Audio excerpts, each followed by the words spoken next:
On this week's episode of Bite Size, we are watching and discussing the 15th scene from the movie Twilight. For those of you watching along at home, that is from 1621 to 1952. Who baby, a long one. It's about time.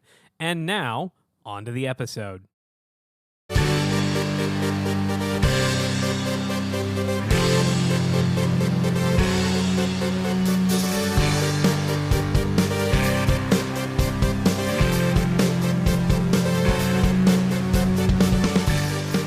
Hello, everyone, and welcome to yet another episode of Bite Size, the only podcast that I'm aware of that is watching the Twilight movies one scene at a time and discussing them with a different guest every week. I'm your host, Ben Hebert, and I'm doing the thing that I just said that this podcast is doing.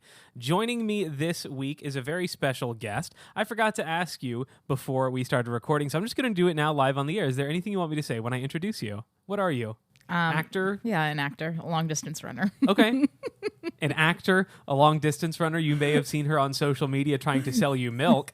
She's also, as of the last 8 days, my wife. Mindy Shore, welcome to Bite Sized. Thanks so much. Thanks for having me. Thanks for being here. How's it going? Having a great day. Yeah, we just ate a large meal. Shana Tova. Shana Tova. It's currently Rosh Hashanah. Yeah. Did I say that right? Yeah, you did. It's the Jewish New Year. As we record this, as you listen, it's a couple weeks into the new year, so get those resolutions ready. Yeah, we just ate a big meal. We're sleepy, we're full of food, and we're ready to record a podcast. I'm excited to be here. The best condition you could be in for this kind of thing. Mindy, I am going to start this interview the way I start all of my interviews on this show, and that is by asking you, what is your history with the Twilight franchise? Well, I am a huge fan of the Twilight franchise. Mm-hmm. I read the books. Mm-hmm. I think I read the first one. I think I was in like 7th grade. I remember sitting in the music room at junior high, and everyone was reading them. And a lot of my friends had already read the Twilight book. And I was sitting in a corner reading it, and I was like getting to the part where they kissed for the first time, and everyone was freaking out around me because I was like gonna get to this big part. Mm-hmm. And I remember freaking out with it. Then I remember going to all like the book releases. Like I would go to the midnight release at the local Barnes and Noble. Rest in peace, it's no longer there. I think it's a medical center now. Oh, okay. Yeah. It's not too bad, I guess. But I remember going to I think it was Eclipse or like Breaking Dawn, the book release. And I remember me and my friends, we made t-shirts, and I wrote, I think it said I have OCD, obsessive colon disorder. Wow. Was that something you'd like seen on Facebook? I'm or was sure. that just... No, I'm sure I saw it on like Twitter or Pinterest or something like that. And looking back, I'm like, that's bad. A little bit. That wasn't good. Yeah, I gotta say, when I think about my junior high and high school years, and the way OCD was just a fun little joke for people who sort of liked, I don't know, to be neat. We maybe shouldn't have done that. I shouldn't have done that. But anyway, so I made the t-shirt, and I always dreamed that Edward would, climb up into my window, and I was always very upset with my dad in the winter because he would put that bubble wrap on windows, because I grew up, north of Chicago, so it was like cold in the winter. So he would put the bubble wrap on the outside of my windows as like insulation to keep it warm, and I was always so pissed because I'm like, Edward's not going to be able to get in, Dad. Listener, if you did not grow up in a cold place like I did, apparently one thing people do in Chicago is you get like this saran wrap type stuff, put it over like on the wall across your window. Yeah. It's like seal it there with a hairdryer. Right. To like keep the wind out, I think. I just remember it always being like a big bubble almost. Yeah, because like the air pushing it back. Yeah. Right. And my sister, I remember like cut through. Like she was like, didn't want it. And so she like cut it. And I was like, I'm not going to do that. But I just remember being upset that I'm like, Edward, how is he going to get in? Yeah. If he can't open my window. Well, I think he could handle a little bit of plastic wrap. I guess. In hindsight. But my 13-year-old brain said, nope, how's he gonna get in? That's it. That's the one logical flaw. Right. Did he ever come in? No. And yeah, I think it was because of the plastic wrap, actually. Oh, well, thanks for nothing, Dad. Exactly. R.I.P. Dad. My now father-in-law, I guess. He's dead. Yeah. Anyway. This is a fun episode. Anyway, so then I grew up watching them, loved all the movies, and then the obsession went away throughout like college. I don't believe that, but continue. I don't know if it went away, but it just was suppressed. Like I didn't think about it as much. Okay. And then I feel like in the last like 6 or so years, there was this Twilight renaissance. Sure. And it became like a cool thing to be a nerd about it again. And so I was like, yeah. And so in my last apartment, when I lived with roommates, every single weekend when Freeform would have the Twilight weekends, we would be glued to the couch and we'd watch all of them. And it was like our thing. And then obviously meeting you, and then you made the sign for... Tell me more about that sign for maybe the listener who doesn't know about it. And I also want to hear this story from your point of view. Yeah, so I am famously a long-distance runner. As has been said on national television. And now social media ads with millions of views. Exactly. Yeah. One of the most, dare say, one of the most famous long-distance runners in the country, because how many others can you name? I mean, I can name a few, but I don't know if other people can. I can't. Okay. So thank you. Mindy Shore, one and done. But so, when Ben and I started dating, That's me, listener. I was running a half marathon and he came to the race to support me like a good boyfriend would. And he made a sign that said, "You're impossibly fast and strong." Yeah.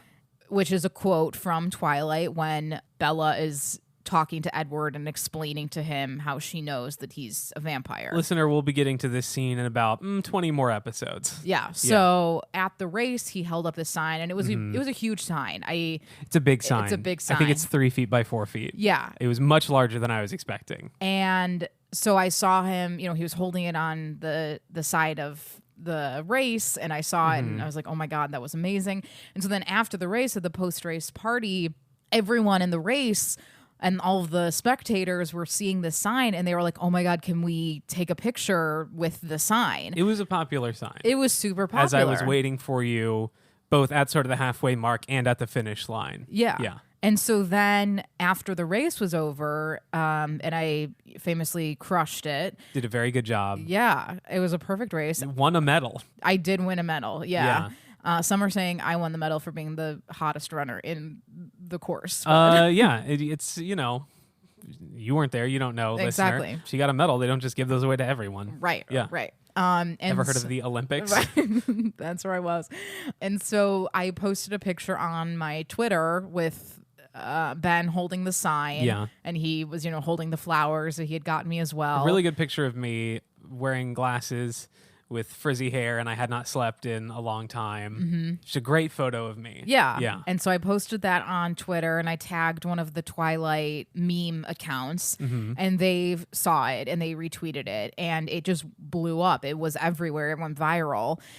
And over the course of that weekend, I remember we were sitting on the couch with our phones just like refreshing Twitter, and it was just like after like after like, retweet, like everyone. Yeah. The notifications just were not stopping. Right. It was insane. And then eventually he ended up on the E! News Instagram feed, account, which was crazy because it was like the Met Gala. It was the night of the Met Gala. Yeah. And there's a picture of me holding that sign in between a picture of Zoe Kravitz and Rihanna. And so I think that obviously was a huge part of my Twilight experience as well. Yeah. And then the first year that we were dating, we went to Seattle for my birthday, right as COVID restrictions were kind of being lifted.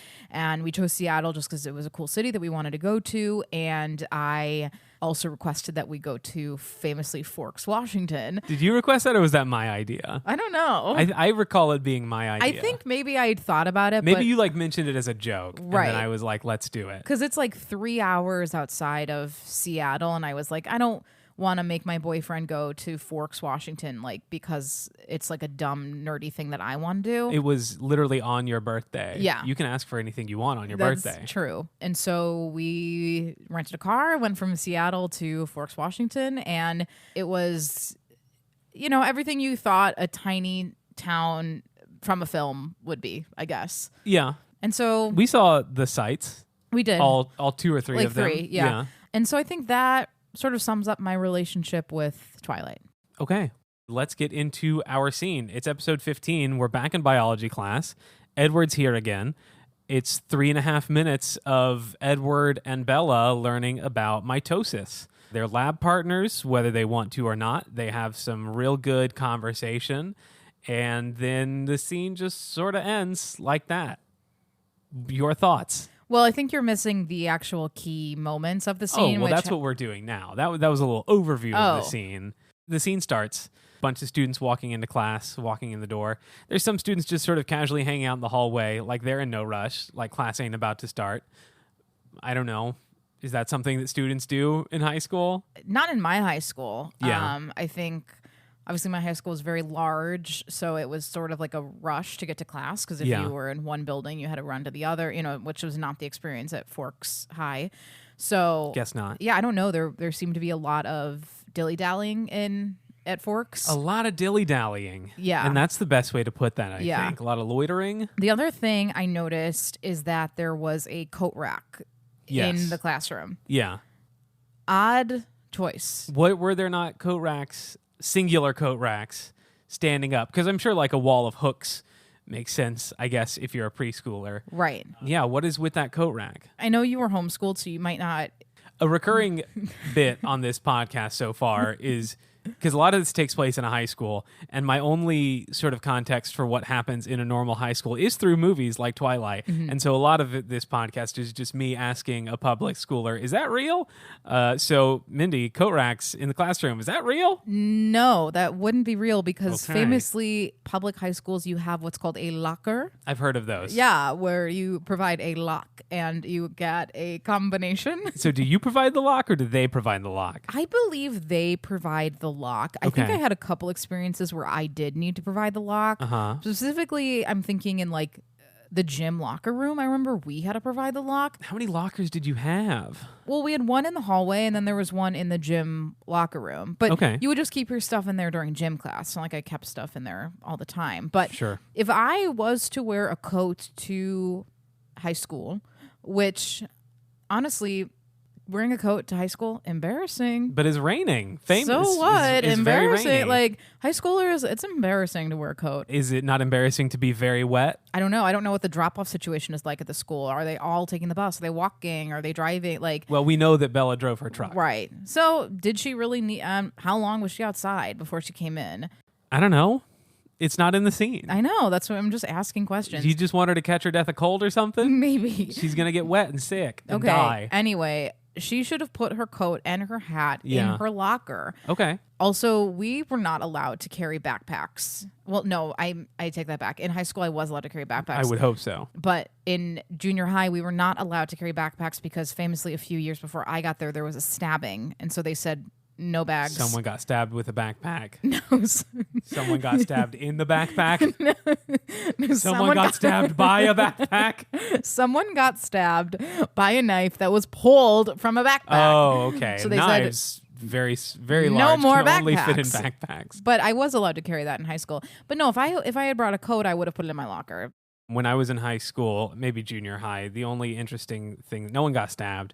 The only interesting thing that happened was once someone put on so much Axe, it set off the bathroom smoke detector. Okay. So that's a good story. That's a thing that happened in my school once. Yeah. Yeah. The other part of this scene was Eric coming up to ask Bella for her playlist. Prom committee is a chick thing, but I gotta cover it for the paper anyway, and they need a guy to help choose some music. So I need your playlist. Hey, listen, I was wondering, did you have a date to... It is the beginning of the school year? Is it the beginning? I think it's sometime in the middle-ish of the spring semester. Okay. Because I'm like, they're talking about prom so early. I'm like, what happened to homecoming? What happened to turnabout? Like, but I think what's turnabout? Where the girls ask the guys. Oh, like a Sadie Hawkins. Okay. I did notice there was a sign in the hallway that said like vote for prom queen or something like that. There was. I was planning on giving a poster update back in episode 9. We talk a lot about posters on the walls, and there were 2 posters that stood out this scene. One said vote for prom king. One said vote for prom queen. No names. Mm-hmm. Not asking you to vote for someone specifically. Just, I guess, exercising your civic duty. Yeah. Don't forget to go out there and vote. Was that a thing in school? No, that does make a lot of sense to me actually. Okay. I famously was on the prom court. Thank you. Okay. I was nominated. Did not win, but that's fine. But when I was in my electoral period, I was not making signs that said specifically vote for Mindy. Maybe that's why you lost. I'm gonna be done with the show now. Thank you so right. much. Well, good episode.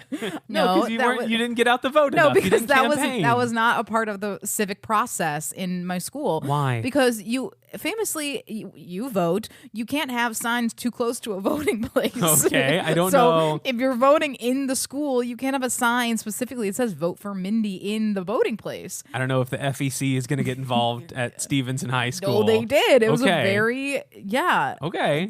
rigorous election. But so no, the student council would make signs that would just say like vote for homecoming court or like vote for prom court, vote for you know whatever, just so people would get involved, not so much telling me who actually to vote for. Okay. I feel like student council positions, sure. There famously Abi Sanka, who was class president, float like a butterfly, sting like a bee. Sanka. And he won. Okay. Yeah, with a slogan like that, how could he not? Exactly. Yeah. Speaking of prom, Eric is talking about having to be on prom committee, but he doesn't want to because it's a chick thing. Is prom committee, in your opinion, a chick thing? Yeah, I would say that. Interesting. Why? I think... Why do you love traditional gender roles? I love gender roles. It's what you say whenever you ask me to take out the trash. Exactly. In my experience going to high school, it was the juniors who would do the prom for the seniors. And I feel like on that committee, it was a lot of girls. I think because they care more about these events and like care more about like a theme and making it special and whatever. So I sort of see where he's coming from. I mean, I think boys do get involved, but I feel like if you asked the average high school boy, do you want to plan the prom? They'd be like, fuck no. Okay. I certainly helped plan formals and things like that. I don't know. I was a big fan of extracurriculars in general. So I feel like opportunities to help plan, I don't know, Christmas parties or yearbook or whatever was fun. Sure. But then again, I didn't go to a normal high school. I'm not a normal high schooler. So I'll have to take your word for it. They're talking about the playlist. Eric wants to know what Bella's playlist is. What do you think's on that playlist? Well, what? This was 2007? This was 2008 when this came out. I'm thinking she's like an Avril Lavigne stan. Interesting. She's angsty. She's angry. She She's doesn't a seem child like- of divorce. She doesn't seem like that sort of big pop punk chick. Yeah, but I think on the quieter end. You know what I mean? I can't imagine her like doing side bangs and taking like MySpace pics, but I can see her listening to it like sort of quietly in her bedroom. I also could see some like Bon Iver, like maybe she's more for sure quiet in that. That's regard. the vibe I'm getting, like Radiohead. Sure. Yeah. Bella Swan listens to a lot of the stuff my brother listened to in high school. A lot of Sufjan Stevens in that playlist. It's interesting that he's asking for her playlist. Mm-hmm. Does the school not hire a DJ? I don't know. And like, come on, he doesn't actually want her playlist. He wants her playlist, you know? Whoa. You know what I mean? Yay. Hey. Sure. What are you doing later? Mike walks in, shakes the hat, The big famous moment. says, What's up, Arizona, huh? How you liking the rain, girl? just a great line. An iconic moment. I think, though, the more iconic moment comes as Bella's walking into her desk and Mike and Eric are walking away, but still talking. Clearly not supposed to be able to hear them, but if you listen really close, you can hear Eric says, "That's cute, that's awesome. Why are you shutting down my game? Let a play." And then Mike says, "What are you playing, T-ball?" Mike, hey, you're real cute, man. Oh, I know. That was really awesome. Why are you shutting down my game? Let a playa play. Oh, yeah, okay. What you playing? T-ball? And that's the last you can hear of their dialogue. Wow. Yeah. Do you think that was scripted? I don't know. We've had a conversation like this in the past with, I think, Lexi. Remember that scene when they're in the lunchroom and the scene starts and they're talking about the pyramid falling out of the sky? I think so. We had a similar question of, that's kind of dumb.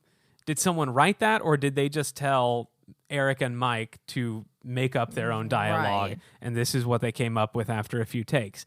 I don't know. I love that line. What game you playing? T-ball? That's a good snapback. That's a great one. But we need to keep talking about the Arizona. I'm so sorry. Let's keep talking about Arizona. Hey there, Arizona. How you liking the rain, girl? Yeah. Like, first of all, how you liking the rain, girl? where did he come from? Like an early 2000s music video? Like I mean, it's not that far removed from the early 2000s. Yeah, but just I feel like Mike does not speak in that way. Yeah. How you like in the rain, girl? Like you think that's more of an Eric line? I don't think that's anyone's line. Okay. Like I don't think that's anyone's line. I think that came out of left field. Okay. Okay, he said, "Hey there, Arizona. How you like the rain, girl?" Clearly because rain. Seattle. Right. You know. She moved from a dry place to a wet place. That's sort of what half the movie's been about so far. So if I moved to Texas. Yes. And someone down in Texas said, "Hey, Chicago." They would have something else to like. I'm just trying to think of what other thing if I went to another state they would say. Like if someone came to Chicago, I'd be like, "How you liking the deep dish, girl?" Like, that famous weather pattern, deep dish. No, I don't know. I mean, when I moved to Chicago from Houston, Texas, maybe people didn't say exactly, "Hey there, Houston, how you liking the snow, girl?" But the general gist of, "Hey, you're from a place where weather is different. How are you handling it?" Yeah. It came up. I guess. His delivery, his shaking of the hat above her head to like really get the rain vibe. And not sticking around waiting for an answer, just throwing his hat on the coat rack and moving on. Right. It's kind of a power move, if I'm being honest. I gotta be honest, you know, in high school, those moments, the like steal the boy's hat game. Yes. Familiar? That's a good high school flirt. Right. And so I feel, as dumb as it is, I feel like if a boy I had a crush on came over and was like, "Yo, Mindy," and like shook his rainy hat, I would be like, "Okay, flirting. He's in love with me." Like, that is absolutely something I would do to a girl I had a crush on. Like, I'm going to sprinkle water on you. Right. Yeah. Like, I remember wearing a fedora hat of some guy, like, at a college party, and we all, like, took pictures wearing it. And so cringe. Yeah. And I feel like if a guy did that to me, I'd be like, "Okay, he wants to marry me." Listener, if you are in high school and you're at a college party and a college guy with a fedora offers you his hat, I want you to run away as fast as you can. It was a theater party. That makes it worse. I hope you understand that. I have to find that picture. Let's get through the rest of the scene. Bella sits down at her desk. Edward's there. He's been gone. Mm-hmm. He says one of my favorite lines in the movie. He says hello, but he says it in the worst possible way. Hello? Hello? Just give us a quick invitation real quick. Hello? It's so bad. That's his introduction to the movie. Right. I feel like in this whole scene, his accent is like so out of whack. Like, what? Like, this was the first time he set foot in America. Making a movie. Kinda, yeah. Before this, I'm trying to think of what movies he'd done before this. I think he had already done Goblet of Fire at this point, the Harry Potter film. Look, I realize I never really thanked you properly for tipping me off about those dragons. You know the prefect's bathroom on the 5th floor? It's not a bad place for a bath. And he used his British accent in that. So I would think this was his first movie with an American accent. And, you know, it gets better as the series progresses, is what I'll say. But it also brings me to the moment, which, spoiler, will happen later in the movie, where Bella said something to Edward of like, "You talk like you're from a different time," you know? And I feel like in this moment, he is sort of talking like he's from like the 18th century. Like he's it's like a sickly it's like 1917 lad. It's giving a little transatlantic-y, like. But I'm glad he said it that way because it's awful, and I am almost inclined to make it a ringtone. Moving on, it's class. Mr. Molina says we're doing mitosis. We got onion roots. Onion root tip cells. That's what's on your slice right now. Okay? So, separate and label them into the phases of mitosis. And the first partners that get it right are going to win. Oh, the golden onion. Tick-tock, let's see. The golden onion. He holds it up. Do you think it's real? Is it a real onion spray painted gold? I did not think that. I thought it was like a metal statue, like a... Really? Yeah, I thought it was like a metal onion. I feel like it's papery. Like it's got like skin like an onion does. You can like hear it kind of rustle. I just thought it was maybe like ceramic and they did like a good job with the detailing on it. So then where did they get it? That's a great question. But I feel like teachers have the weirdest shit sometimes. Yeah. Like... That could have been a gift from the class of 1987. You know what I mean? And it seems like they're all familiar with the Golden Onion. Right. There's like reactions. Some of them boo the Golden Onion. Which leads me to believe that this teacher, I think he's a cool teacher. He definitely wants to be a cool teacher. Right. And so he's got a whole bunch of skeletons in his classroom. The whole Golden Onion thing, I wonder, like, is this like urban legend that the sophomores told the freshmen, or, you know, the seniors told the juniors, like, Mr. Molina and the Golden Onion? Like, I don't know. Did they just happen to have a Golden Onion laying around this classroom that they were using? How would they have a Golden Onion just laying around? Why would they have a duck skeleton just laying around and a weird taxidermy armadillo? That's science, baby. There's a lot of unusual stuff about this classroom, but that is science, baby. Speaking of science, did you ever have a lab partner in class? Oh, sure. Good one? Or is he more of the Edward type? I mean, none that I can really remember vividly. None to make an imprint in my life the way that Edward did. We haven't for talked Bella. about imprinting yet. That's a few movies away. I don't remember using microscopes. Really? Yeah.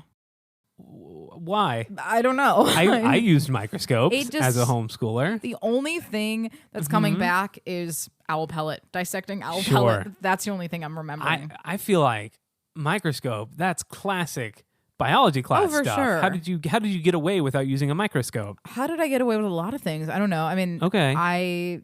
Probably you were just a party passed. girl who wore older boys' fedoras, I guess. You didn't care about science. Who needs science? So, no, microscopes did not make a big impact on my life, but I'm sure I used one. Edward asks her if she's enjoying the rain. See, a normal thing that people ask each other. So you're enjoying the rain? What? You're asking me about the weather? Yeah, I guess I am. Right, which was interesting because snooty. Famously Mike just asked her about the weather. Like, but you then know, said something about the weather. He pulled the power move and walked away. So she couldn't do that. Right. But I'm wondering if this in Bella's head is sort of this like comparison moment where like, ugh, Mike made this dumb comment about the weather. And now Edward, who's this like hottie McHottie, is asking me about the weather. Like, no. Mike is a boy. It's different when Edward the man does it. Right, exactly. But I don't know. I think she thought that maybe Edward would have something more interesting to say, that she expects that of Mike. That like, ugh, this dumb jock boy. Like, of course. But Edward, he's poetic. He's a man from a poem. You know what I mean? And Bella is definitely the type of girl to like share a Facebook image that's like, I don't like small talk. I want to get deep. For like, sure. Ask me about politics or whatever. I think she was 100% a Tumblr girl. Absolutely that kind of girl. I don't really like the rain. Any cold, wet thing, I don't really... What other kind of cold, wet things do you think she was encountering? What a weird thing to say you don't like. Like dead fish? I don't know. I mean, in that moment, I'm always like, okay, foreshadowing, but... Because he's a cold, wet thing. Exactly. But yeah, what cold, wet thing did she encounter in the past? It's interesting. Coming from Arizona, what cold, wet thing does she encounter? Popsicles? Like, I was about to say, good things. hey, you know what's cold and wet? Ice cream. Yeah. And ice cream's amazing. We're about to eat some ice cream. Like the lake? I don't... Sure. I guess, but the image that's coming to my mind is the film The Shape of Water and that sort of merman. Yeah. That thing. sexy merman. Right. Yeah. When they fuck the fish. Yeah. That's what cold, wet thing. I'm picturing Shape of Water. Okay. But I'm like, when did Bella go to a lab with Michael Shannon? You know what I mean? Right. That's a great point. Because also, I don't think, Edward, he's a vampire. He's cold. I never get wet from them. I feel like they're cold, dry things. I agree with you. I feel when she said cold, wet, I'm like, yeah, he's cold, obviously. But then the wet thing, I'm like, is that like Jacob? Like, is he the wet one? No, like, I feel like he'd be dry too because he's all furry. I don't know. He's like famously very warm. Right, he is famously very warm, but I feel like I picture Jacob as a werewolf running through puddles. I mean, it is, he is really only a werewolf outside where it's wet and rainy all the time. Right. Yeah. If you hate the cold and the rain so much, why'd you move to the wettest place in the continental U.S.? But can we talk about the way he asked that? He said, why do you move to the wettest place and he like takes a pause, the continental United States. As if he's dropping a fact. Like he's establishing for the audience that, hey, The vampires live here because it rains all the time. It's complicated. I'm sure I can keep up.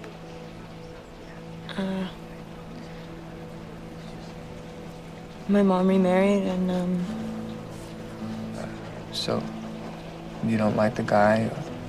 no, I mean, that's not, feels really nice.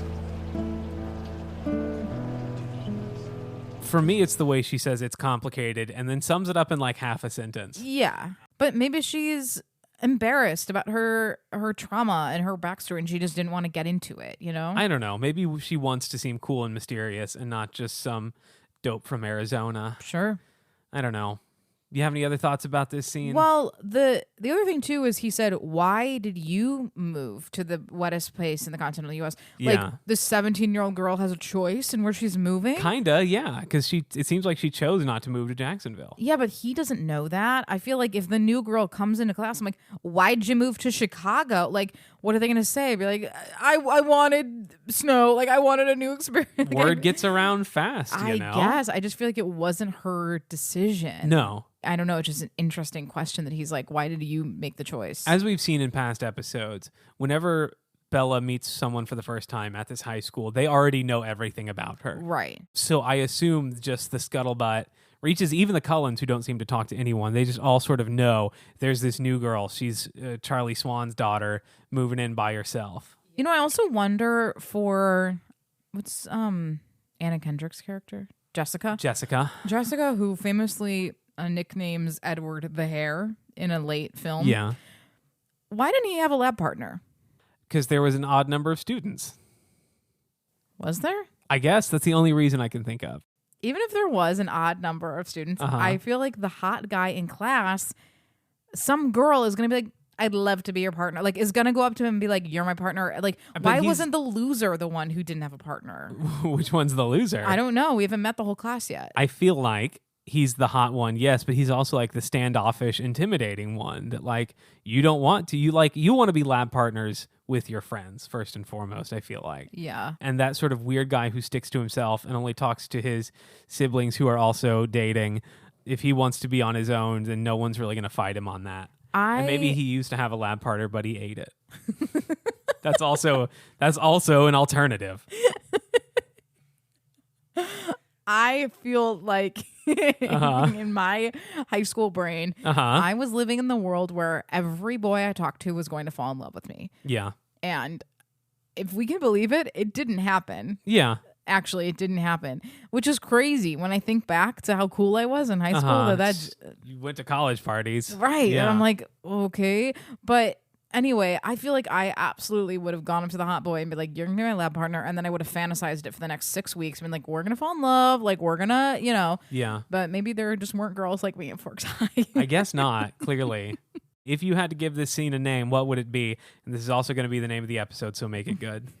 Edward ate his lab partner. Edward ate his lab partner. Is it true of the past? Maybe. Is it true of the future? Yeah, it is. Hey, Edward ate his lab partner. Fantastic.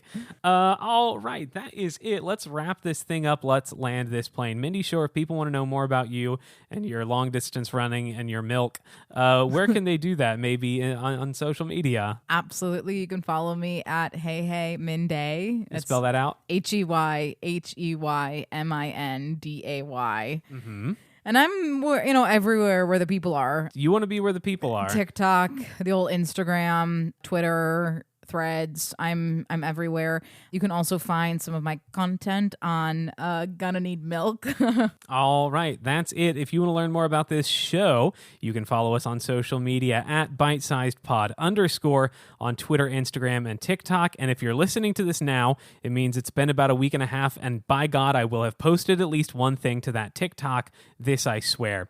You can also reach out to the show if you want to maybe make good on my offer of a couple episodes ago to correct me on anything I get wrong ever, you can send an email to myfavoritetwilightpodcast@gmail.com. We want to hear from you, and by we, I mean me, because I'm the only person that checks that email address. You can also follow me personally at benabear.com on Twitter, Instagram, and that's it. You can see me in shows like Riff, Chicago's Music Improv Party, all that information and more available on my social media. Thank you so much to Ben Oxher for editing this episode and all the other episodes. If you like it, it's because of him. He's the one who puts in all the fun stuff. I don't even ask him to do it. Hello? Thank you so much to the band Swimwear Department for the use of their song Mauled to Death as our theme. Find them wherever you find music. Give a listen to their new album that just dropped. It's a good time. That's it. That is all for this episode of the Bite Side Podcast. Thank you so much for listening. Come back next week, and as we always say at the end of every episode, Don't eat your lab partner, Edward.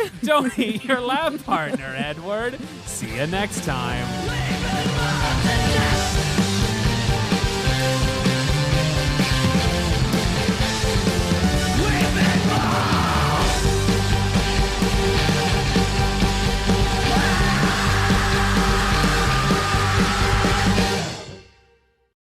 How you liking the rain, girl? Hello?